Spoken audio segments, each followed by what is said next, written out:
Tenemos un escritor, un poeta, comentarista político, editor de Proda en español. Él no necesita mucha presentación porque lo conocemos, muy querido aquí en la comunidad.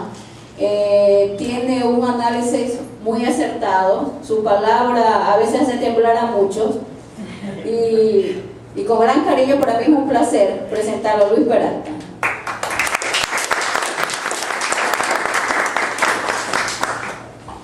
Gracias, buenas noches. Gracias, Jorge, por la oportunidad que me diste de conocer a Roberto. Al ver o leer el título de la novela de Roberto Mancilla Nieto, uno podría pensar que acudirá a la lectura de algún tipo de crónica periodística totalmente ajena a la literatura. Cuando la tuve en mis manos por primera vez, a pesar de la sensación que la calidad de presentación causó en mí, sentí la impresión de que leería un texto en el que la realidad aparecería como una especie de oralidad impresa o de diálogo seco, sin la sustancia estética de lo literario. Si alguien tuviera una impresión similar, tal y como dijo Lisa, una vez tenga oportunidad de leer voluntario, le alegrará no hallarse desamparado del néctar de la creación literaria, porque esta novela reúne ciertos dones. En ella habitan valores como el rastro inextinguible del sentimiento familiar y la fuerza conturbadora de la amistad, que no cede a embates cotidianos ni a separación forzosa o desencuentros. Cuando Paco Palomino deja Lima para venir a los Estados Unidos, Rengifo lo despide en el aeropuerto diciéndole que lo verá en Nueva York. Y cuando Paco decide volver al Perú, en el trayecto al aeropuerto, el Chato, como él también le dice que lo verá en Lima. Con algo que parece cómico, el autor realza una conexión fuerte de amistad y de lealtad. En Voluntario, Paco Palomino se sobrepone al destierro silencioso, aunque no puede evitar que alrededor de su vida alguien enfrente el regreso al origen y a la soledad de un lugar que un día creyó acogedor y solidario. Rómulo, el químico, es un símbolo trágico de la experiencia migratoria. De vuelta en Lima, con su esposa enferma de Alzheimer, y sin ese sentido de pertenencia que alguna vez le fue como algo natural en su vida, la situación de Rómulo nos alerta y previene de esa especie de negación o de anulación forzosa que puede acorralar a quienes vivimos fuera de nuestros países natales. Por favor, que no se les ocurra pensar que guardo algún desprecio por la realidad. De hecho, Gabriel García Márquez le contó a Plinio Apuleyo Mendoza que la fuente de creación al fin y al cabo es siempre la realidad. Lo que sí me preocupa es la forma de contarla, el estilo con el que un escritor la fragmenta y reconstruye para asombrarnos o reinventarnos con la magia de las palabras y sus símbolos. Mancilla Nieto muestra al ser humano, a veces como al más mortal de los mortales, abrazado por el fuego de la pobreza intelectual, o como el más estoico y eterno, cargado de humanismo. Digo que lo muestra porque su escritura es intensa, sobre todo cuando se aparta del diálogo, y es también sorprendentemente clara, como si quisiera recoger lo que Jorge Luis Borges nos revelaba en 1969, cuando aseguraba preferir las palabras habituales a las palabras asombrosas. Aunque no únicamente me refiero a su preferencia lingüística, sino también a la forma o a la estilización de su quehacer narrativo. Los momentos más lúdicos, literaria y lingüísticamente hablando, se dan cuando la narración tiene lugar en primera y en tercera personas. Y algo a mi juicio muy importante es que la primera persona no es necesariamente la voz de Paco Palomino, que es el personaje alrededor del cual se tejen las historias.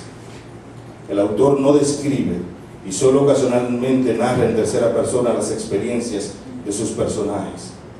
Los pone a ellos a contarnos o mostrarnos los abismos y la ternura que tienden a descifrar desde su ángulo remoto de la nostalgia, mezclando su realidad con lo onírico o con ese encantador brote de recuerdos e imágenes que enaltecen el universo espiritual, a la vez que parecen preparar el abrazo con la eternidad. Muchos de esos personajes son pacientes, tal y como aseguró Lisa.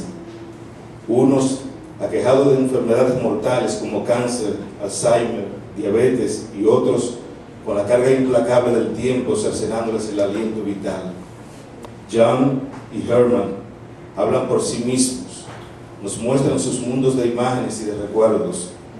Herman inclusive cuenta la historia de Dana, su esposa, con el cerebro fulminado por un tumor. En el transcurso de su experiencia cuidando enfermos terminales, Paco se revela como escritor, creando una conexión poderosísima que de algún modo provoca esa transformación asombrosa que se apodera de los pacientes cuando se alejan del dolor físico y de la indefensión mental para volar al territorio de los recuerdos. De ese modo, Herman, como en un trozo fílmico, no solo narra lo sucedido con Dana, sino que también habla de sus hijos y describe al final de su relato el final de su propia existencia, una imagen poderosa.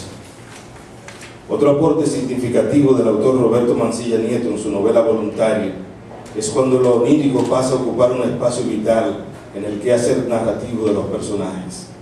A veces, la actividad onírica es descrita con fuerza y precisión verbal, como en el párrafo inicial del capítulo 5, que en parte dice: respira profundo para llenar sus pulmones con ese aire salado, y después exhala suavemente con placer, dejando su alma desbordante de paz. Sonríe, se siente muy feliz, sabe que pronto estará junto a él.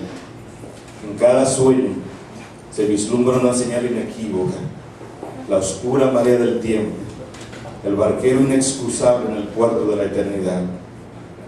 En el capítulo 4 es el mismo personaje quien va describiendo su sueño, hasta verse a sí mismo ya despierto pero aún asustado con la experiencia que acaba de tener. Ese párrafo que me refiero está en la página 67 y a mi juicio produce una especie de escalofrío, una sensación de encuentro inevitable y definitivo con la muerte. Mis hijos gritan, se les ve desesperados, patean los vidrios y las puertas del auto que ya empieza a arder en llamas. Yo enloquezco, corro, intento abrirlas, me quemo las manos, pateo, grito, busco piedra, pido ayuda. En un segundo una explosión me hace volar por los aires. Me siento aturdido, todo es negro. De repente mi mujer me ayuda a ponerme de pie y me recrimina. Me prometiste que los cuidaría. Te dije que no los dejara solos. Me sacude con fuerza y grita: mis hijos, mamá, salva a mis hijos. Despierto sudando, mis ojos abiertos delatan mi oscuridad. Lloro por un rato, nadie me ha escuchado. Así es mejor, no me gusta despertar lástima a los demás. Siento pasos y voces, trato de imaginar qué hora será. Me he perdido, no sé si estamos de día o de noche. De pronto reconozco unos pasos, finjo dormir, cierro los ojos. La persona que me imagino toca la puerta y pronuncia mi nombre. Siento alivio, pero sigo fingiendo estar dormido. Percibo el chillar de la llave del lavamanos y el agua a correr. Unos segundos después, la frescura de un trapo humedecido con agua muy fría seca mi sudor. Me limpia los ojos, me toca la cabeza y esa voz habla de nuevo. Amigo Herman, me dice en español. Abro los ojos y estrecho su mano sin poder evitar el temblor en las mías, sin ni disimular el bienestar que me da su presencia. Uno tiene que leerlo, uno tiene que disfrutarlo, verlo, para uno poder realmente apreciar no solamente lo que dicen las palabras en apariencia, sino toda esa simbología que hay detrás.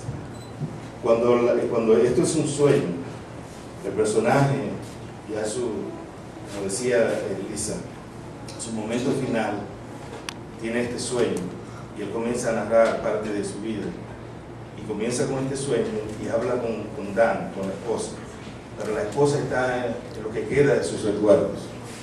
La esposa es un recuerdo, o sea, no, como realidad, es una realidad en el sueño. Entonces uno tiene que verlo, apreciarlo, sentirlo y leerlo con tranquilidad y con calma para uno poder realmente atrapar todos esos símbolos que hay en las palabras. Yo pienso que este es un libro que tal vez debiera ser como una primera parte y debiera tener, o debiera Roberto explorar mucho más ese tema tan extraordinario.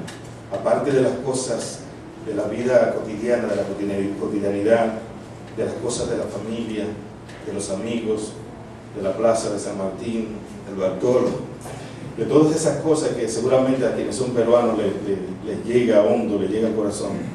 Hay un tema más fuerte, más extraño, más contundente, más abrigador, que es, me parece a mí, la novela, y que es lo más conturbador en este libro de Roberto. Yo espero que ustedes tengan la oportunidad, los que no lo han hecho, de leerlo y de apoyarlo. Buenas noches.